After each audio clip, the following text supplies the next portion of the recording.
What if I offered an airline that did not serve meals, had no assigned seats, flew only coach, and only offered point-to-point destinations at the expense of anything else? That'd be a bad business plan, right? Well, Southwest Airlines would beg to differ, past Southwest Airlines at least. From 1972 to 2002, Southwest Airlines were the highest grossing S&P 500 company for investors due to exactly these policies. Herb Kelleher, sorry if I'm not saying that right, former CEO, had made deliberate decisions to appeal to customers seeking a low-cost airline. At the expense of providing more options and gaining those customers, Southwest implemented these policies to capture their target audience. Companies who attempted to mimic this business model or straddle this business model on top of their existing business model were not nearly as successful. Why? Because of the accrued cost at the margins. Because it didn't fit into their existing business strategy and thus brought the overall business strategy down. The Southwest example is an example from chapter 4 of Greg McKeown's book,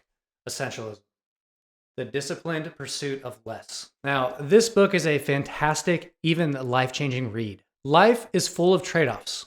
It is impossible to escape them. Every answer to a problem accepts a solution, often at the direct expense of an equal and opposite problem. This is a fundamental issue that essentialism attempts to solve, and one that is especially poignant for me. I'm a yes man, or a yes person, whatever verbiage you want to use. I have a problem saying no. Put another way, I have an issue picking problems that are important to me, and thus, I default to having someone else pick the problems that are important to me. I end up solving problems that are important to someone else instead of to me. Now, this is a problem because when I do attempt to solve those problems, I'm less effective at solving them, not only for myself, but for the people I'm solving them for. Essentialism equips me to do a better job of answering the question, what problem do I want to solve? Essentialism does this by paring down the extraneous aspects of life, parsing through the noise, cutting off the edges, eventually allowing us to make a consistent set of choices. This can include mental and physical things, whatever you determine is important or unimportant. As the process takes place, it becomes easier to solve problems. It becomes easier to solve the right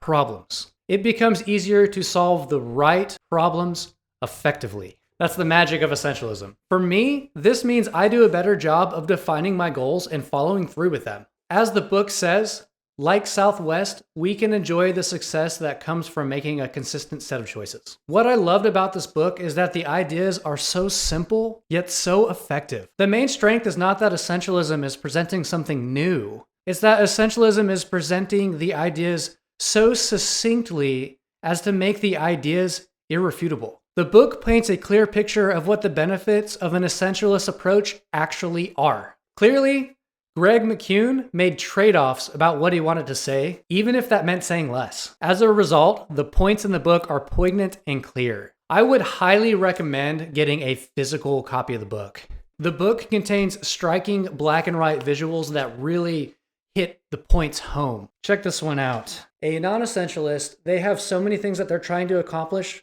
that, it just doesn't go very far in what they're able to accomplish. But for an essentialist, they know exactly what they want to accomplish, and so they really accomplish it.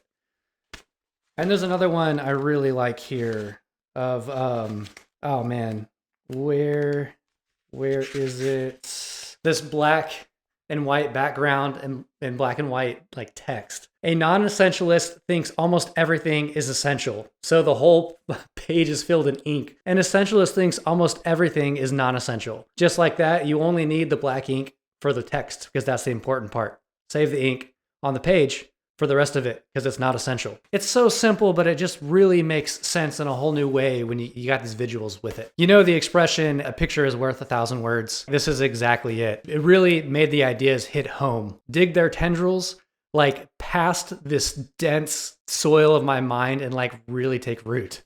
I have spoken to several people who've tried the audio version of the book and they didn't find it as impactful, but I have also spoken to several people who read the physical copy of the book and found it really impactful. I think this is for a reason. I think the combination of the ideas in the book and the visuals really work well together in making the experience of reading the book, to make the experience of reading the book a good experience. So for me, I highly recommend getting a physical copy. If you're looking for a book to read, consider this nugget from page 124.